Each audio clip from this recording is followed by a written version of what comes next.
Si je suis là aujourd'hui, c'est pour sensibiliser les jeunes étudiants du campus à donner leur sang.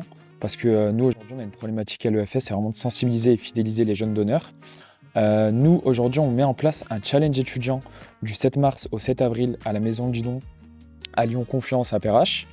Donc c'est sur un mois où on challenge un peu toutes les écoles aux alentours de cette Maison du Don à mobiliser leurs étudiants à venir donner leur sang. Le but, c'est une petite compétition, mais on n'aime pas utiliser ce terme à l'EFS parce que derrière, il y aura une remise de trophée le 14 juin lors de la Journée mondiale des donneurs de sang pour l'école qui aura mobilisé le plus d'étudiants. Alors, on est une équipe de 5, 6, pardon. Donc on passe tous, il n'y a pas que moi, dans toutes les écoles. On fait des conférences, des pitchs, des stands de sensibilisation. Donc l'objectif premier, c'est de parler du don du sang, de sensibiliser et derrière d'inscrire aussi directement les étudiants pour qu'ils participent au challenge et faire connaître le don du sang. Alors, donner son sang, déjà, ça sert à sauver des vies. Il faut savoir qu'en France, on a besoin de 10 000 dons par jour, 10 000 poches. Et dans notre région, la région Auvergne-Rhône-Alpes, 1400 poches par jour. Donc, quand je donne mon sang, je sauve 3 vies parce que mes globules rouges peuvent aller à une personne, mes plaquettes à une autre et mon plasma à un autre. Donc, en 1 heure, j'ai sauvé 3 vies, quoi. Alors, il faut savoir que ça va durer 1 heure, mais c'est pas la durée du prélèvement, ça c'est la durée du parcours.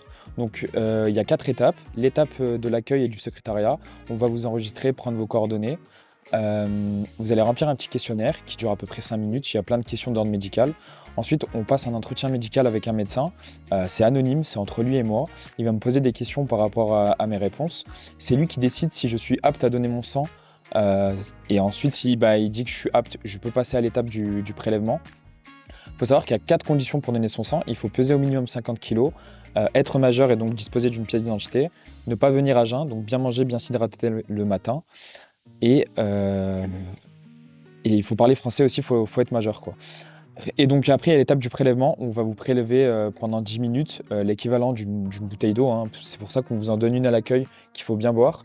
Et après le prélèvement, on passe à l'étape de la collation, ça dure 15 minutes. Où là, on va prendre le temps de récupérer, de reprendre des forces.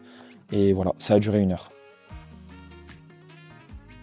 Alors, si je suis pas apte à donner mon sang, je peux en parler autour de moi, devenir ambassadeur, donc faire comme je fais actuellement, aller dans des écoles, dans des entreprises, dans des communes, parler du don du sang autour de soi, en parler sur les réseaux, parce qu'il faut savoir qu'aujourd'hui, avec les réseaux, c'est ce qui marche le mieux.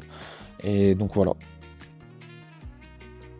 Alors, on vous attend nombreux du 7 mars au 7 avril. On compte sur vous pour donner votre sang.